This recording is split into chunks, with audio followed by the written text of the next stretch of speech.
నగరపాలక సంస్థ కార్యాలయంలో సోమవారం నిర్వహించిన ప్రజా ఫిర్యాదుల పరిష్కార వేదికలో ప్రజల నుంచి 25 వినతులు వచ్చాయని నగరపాలక సంస్థ కమిషనర్ ఎన్ మౌర్య తెలిపారు. నగరపాలక సంస్థ కార్యాలయంలో సోమవారం ప్రజా ఫిర్యాదుల పరిష్కార వేదిక కార్యక్రమం జరిగింది. ఈ సందర్భంగా సుమారు 25 మంది వివిధ సమస్యలు పరిష్కరించాలని కోరుతూ వినతులు అందించారు.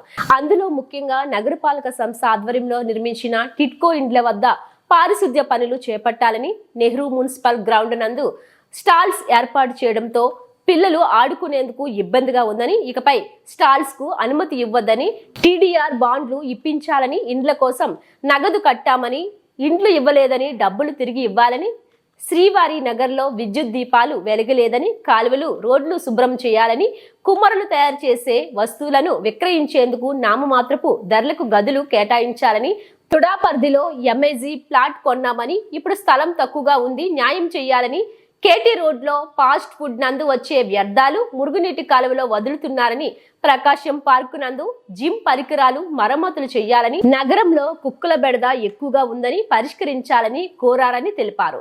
ఆయా విభాగాల అధికారులు వెంటనే సమస్యలు పరిష్కరించాలని కమిషనర్ అధికారులను ఆదేశించారు. ఈ కార్యక్రమంలో అదనపు కమిషనర్ చరణ్ తేజ్ రెడ్డి, మున్సిపల్ ఇంజనీర్లు Tulasi Kumar, Gomathi, health officer doctor Yuva Anvesh, revenue officer Sethu Madhav, Ravi, secretary Radhika, fire officer Srinivasulu Reddy, manager Haseem, డిఈలు, ఏసీపీలు, సూపరింటెండెంట్లు, శానిటరీ సూపర్వైజర్లు తదితరులు పాల్గొన్నారు.